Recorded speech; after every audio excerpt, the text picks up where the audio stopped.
Every empire begins not with a crown, but with credit. Before Wall Street, before the skyscrapers, before the dollar became a king, there was a man named George Peabody, a poor boy from Massachusetts who sold dry goods and dreamed of something larger. In the 1830s, America was raw, rich in land, poor in capital. It hungered for money, but London held the purse strings of the world. So Peabody sailed east, chasing not gold, but trust, the invisible currency that would build a financial empire. In London, among gentlemen and bankers, George Peabody was an outsider, an American with rough hands and a merchant's manners. Yet his honesty became legend. He paid debts no one remembered, lent money no one expected, and earned the trust of a kingdom. Britain financed empires, Peabody financed trade, but he planted a seed, the idea that money could cross oceans and shape nations. When Peabody retired, he chose his successor, a young, ambitious partner named Junius Spencer Morgan. It was 1854. The House of Morgan was born.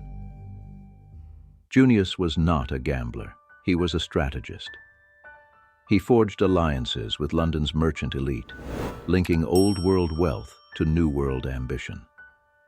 When America split in civil war, Morgan's bank stood ready, financing the Union's iron and rails, bridging continents with credit. Money became the invisible general of war. For every cannon fired, for every ship built, a banker signed his name, far from the battlefield, yet shaping its outcome. When the smoke cleared, America was reborn, industrial, restless, hungry. The age of steel and oil began, and with it came fortunes too vast for any one man to control. Junius Morgan's son, John Pierpont Morgan, inherited more than wealth. He inherited a mission: to bring order to chaos, to tame capitalism itself. He was not born to be liked. He was born to be obeyed. By the 1870s, J.P. Morgan was not yet a legend, only a shadow among giants. But the world was changing. Steamships crossed oceans faster than ever, telegraphs sent messages in seconds, and money began to move at the speed of thought. The age of merchants was ending. The age of financiers was dawning. J.P. Morgan would become its architect, a man who believed that only order could save capitalism from itself. And to bring that order, he would learn to bend nations to his will. The son of a banker became the father of a system. John Pierpont Morgan entered Wall Street with the certainty of a man born to impose order. He saw markets not as freedom, but as chaos begging for discipline. Where others saw opportunity, Morgan saw infection, greed without control. His cure was consolidation, his tool, capital itself. In the panic of 1873, when railroads collapsed and banks fell like dominoes, Morgan moved quietly through the wreckage. He purchased bankrupt lines, merged rivals, and turned chaos into empire. To the workers, he was distant as a mountain. To the market, he was gravity itself. And for the first time in American history, one man's signature could decide the fate of an industry. By the 1890s, Morgan's reach stretched from the Atlantic cables to the steel mills of Pittsburgh. He believed America's future lay in unity, railways connected, industries fused, competitors absorbed. He created monopolies not for greed, but for what he called stability. The nation began to move to the rhythm of his ledger.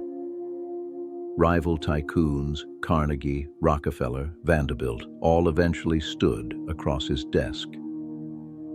Each learned that even kings of industry bowed to the banker behind the throne.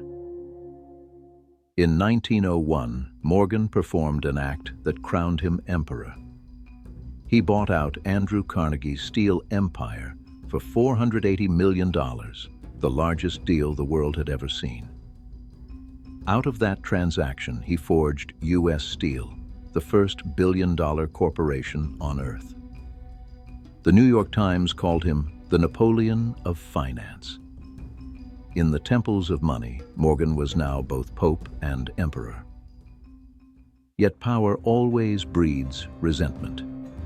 The public saw him as the man who owned America's soul, a monarch in a republic.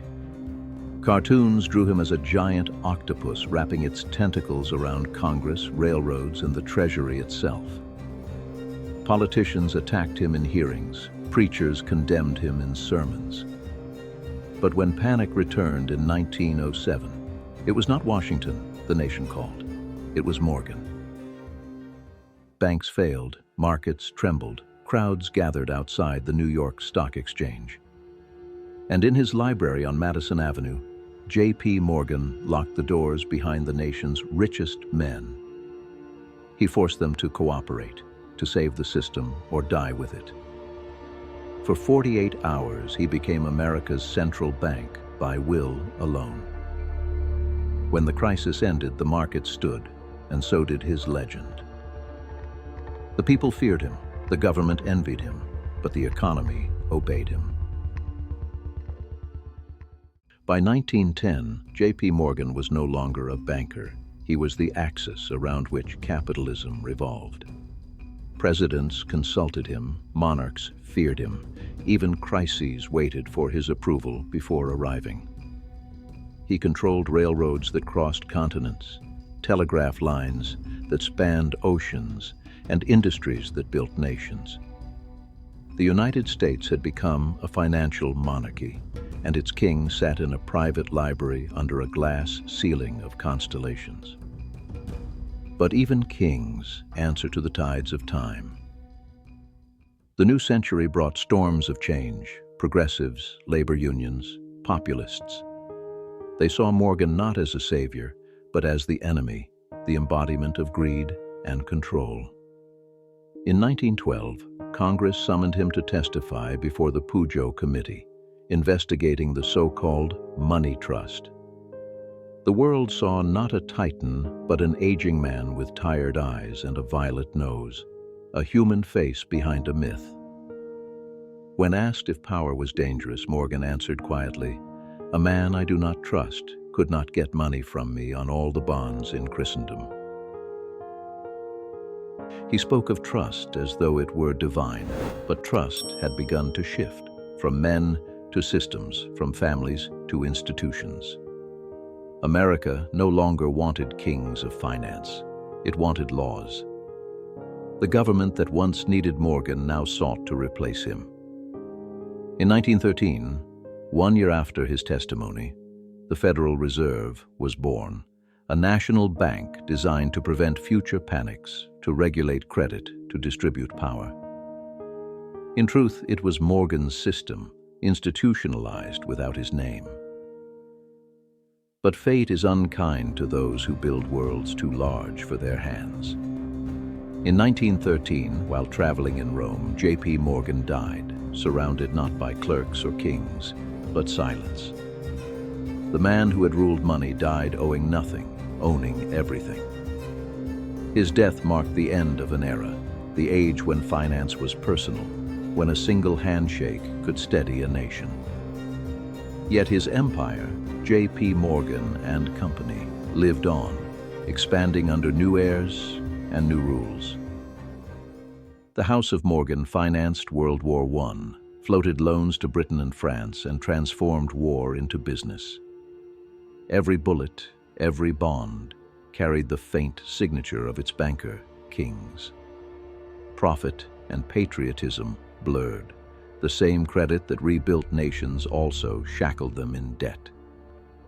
As Europe bled, Morgan's fortune soared, and with it, suspicion. By the war's end, America had replaced Britain as the world's financial heart, and the Morgans sat at its core. The torch of empire had crossed the Atlantic from the Rothschilds of London to the Morgans of New York. But with every empire comes the shadow of its own decline. The world Morgan built, unified, powerful, interlinked, would soon tremble under the weight of greed, speculation, and war once more. For even a house of kings cannot stand forever when its foundation is trust, and trust begins to crack. The empire that had once ruled the markets now stood before a storm of its own making. The 1920s brought prosperity without restraint, speculation without fear. The House of Morgan financed it all. Credit flowed like champagne, and America believed the party would never end. The Morgans built skyscrapers, electrified cities, and invested in every dream that glittered. But dreams are fragile currency. On a quiet Thursday in October 1929, the illusion cracked. Prices fell, brokers panicked, and for the first time, the House of Morgan could not stop the fall. J.P. Morgan Jr., heir to his father's throne, watched his empire drown in a sea of fear. The panic of 1907 had made his father a savior. The crash of 1929 made his son a symbol of corruption. The king of capital had become its villain. As banks collapsed across the nation, the public demanded justice, or vengeance. Congress convened the Pecora hearings, dragging the titans of Wall Street before the cameras. The name Morgan, once spoken with reverence, was now followed by anger. Senators accused them of manipulating markets, evading taxes, and enriching themselves as millions starved. When J.P. Morgan Jr. raised his hand to swear the oath, flashes from photographers lit the chamber like a firing squad. America needed someone to blame, and the House of Morgan became its scapegoat. In 1933, the Glass-Steagall Act was passed, dividing investment banks from commercial banks, dismantling the Morgan Empire. The empire that once united the world's credit was now fractured by law. J.P. Morgan and Company split in two, J.P. Morgan Bank on one side, Morgan Stanley on the other, a family divided by regulation. The dynasty's crown had been melted into paperwork. As the Depression deepened, the Morgans faded from public view. The name that once saved economies now whispered only in boardrooms and history books. Franklin Roosevelt's New Deal had replaced the banker's handshake with government control. The age of private empires was over. The age of regulated capitalism had begun. The Titan had fallen, not with a crash, but with a sigh. In his final years, J.P. Morgan Jr. looked out over the New York skyline his family had financed, now ruled by men he would never know. The House of Morgan had built the foundation of modern capitalism and paid the price for it. Empires, like markets, rise on confidence and fall on doubt. And in the end, the greatest illusion of all was that money could ever buy trust. The empire had fallen, but its foundations endured. Though the Morgans vanished from the headlines, the institutions they built became the pillars of the modern world. The 20th century no longer belonged to families but to corporations, yet in every boardroom, every market, the ghost of J.P. Morgan lingered. For every merger approved, for every bailout designed, the blueprint remained his. The house had become invisible, but immortal. When war returned in 1939, Morgan's descendants financed victory once again, underwriting Allied loans, rebuilding Europe, and weaving finance into diplomacy. The Marshall Plan that revived a broken continent was born from Morgan's principle that credit, wisely used, could rebuild civilization. But this time the banker was faceless, replaced by governments and central banks carrying his legacy in silence. The Federal Reserve, the World Bank, the IMF, all echoes of a single idea, that the world must be organized through finance or collapse through chaos. The empire had been nationalized, its blood still flowing through the veins of global capitalism. By the late 20th century, the name returned.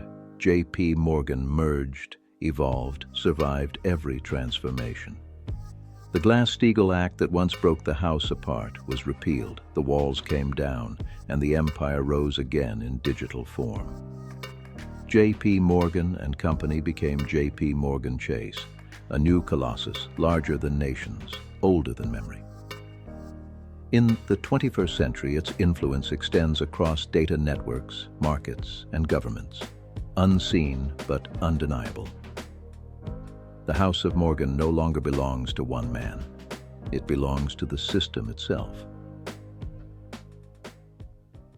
When the financial crisis struck in 2008, it was the descendants of Morgan's vision who stood at the center, not as villains or heroes, but as constants.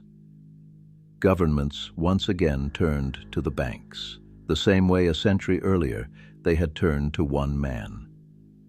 Bailouts replaced backroom meetings, but the outcome was the same. Finance would be saved, whatever the cost.